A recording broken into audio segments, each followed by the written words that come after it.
సీతమ్మ వాకిట్లో సిరిమల్లె చెట్టు. ఈ చెట్టు చుట్టూ పెరుగుతున్న జీవితాలు, పెరుగుతున్న ప్రేమలు, అనుబంధాల్ని చూపించే చక్కటి సినిమా.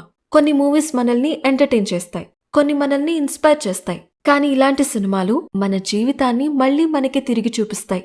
కొన్ని సినిమాలు ఒకసారి చూసాక స్టోరీ ఆల్రెడీ తెలిసినప్పుడు మళ్లీ ఏం చూస్తాంలే అనిపిస్తాయి.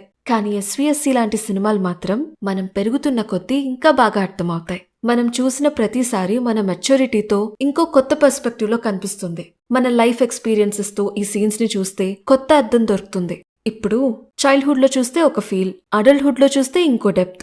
చిన్నప్పుడు అసలు ఇదేం సినిమారా నుండి సినిమా అంటే ఇదేరా వరకు అలా డిఫరెంట్ ఏజ్ గ్రూప్ లో ఈ మూవీతో మనకి ఒక్కో కనెక్షన్ ఉంటుంది. అలా ఈ మూవీతో మీ కనెక్షన్ ఏంటో కమెంట్ చేయండి.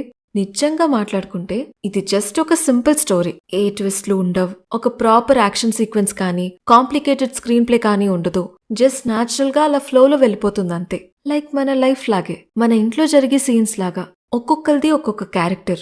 దేనికైనా ఒక నవ్వు నవ్వేసి అసలు మనిషి అంటేనే మంచోడు అనుకునే రేలంగి మావయ్య, full sleeves chutney half sleeves చేసి వేసుకునే పెద్దోడు, మాటలతో బూర్లొండేసే చిన్నోడు, క్వీన్ విక్టోరియాని ఫీల్ అయిపోయే గీత, అడగ్గానే అన్నీ అందించే అమ్మ, ఎప్పుడూ కస్సు బుస్సుమంటూ చేతి నిండా గాజులు వేసుకోవాలని ఆశపడే బామ్మ. ఇంట్లో ఎంతమంది? అయ్యో మర్చిపోయా, సీత. తనకన్నీ అలా తెలిసిపోతాయి అంతే. ఇదిగో ఆ బెజవాడ వాళ్ళ గురించి కావాలనే మర్చిపోయా. అసలే పెద్దోడికి వాళ్ళంటే నచ్చదు. ఈ క్యారెక్టర్స్ ని చూసినప్పుడు మీ ఫ్యామిలీలో ఎవరు గుర్తొచ్చారో కమెంట్ చేయండి.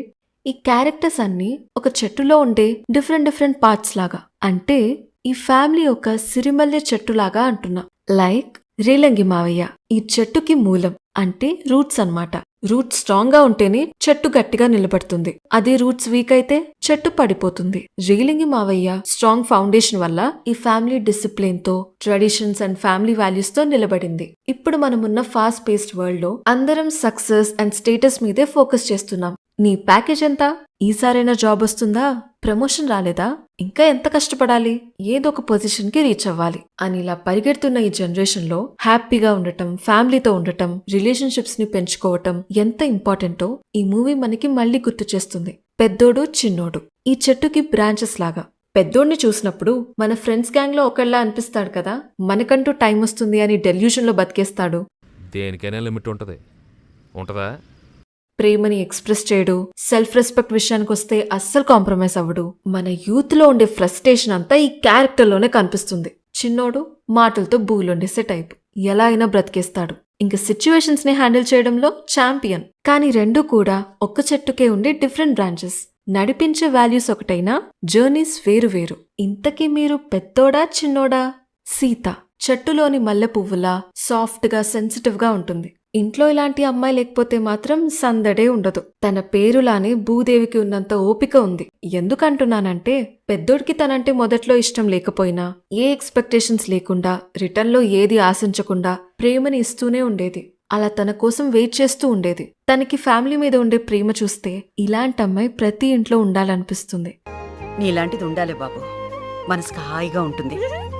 అమ్మ అండ్ బామ్మ చెట్టుకి ఆకుల్లాగా ఇంట్లో అందరికీ ప్రొటెక్షన్ ఇస్తూ, ఎవరికి ఏది కావాలంటే అది చేసి పెడుతూ ఇంటికి బ్యాక్ బోన్ లా ఉంటారు. బ్రదర్స్ మధ్య ఉండే ఆ బాండ్. హాలిడేస్ కి ఇంటికొస్తే స్టేషన్ దగ్గర దిగబెట్టి జోబులో డబ్బులు పెట్టడం, ఇద్దరు కలిసి చెల్లి పనులు దగ్గరుండి చేయటం, చెల్లిని ఏడిపిస్తూ, అమ్మని విసిగిస్తూ, బామ్మని ఆట పట్టిస్తూ, మనకు కూడా ఒక జాయింట్ ఫ్యామిలీ ఉంటే ఎంత బాగుండేదో అనిపిస్తుంది కదా.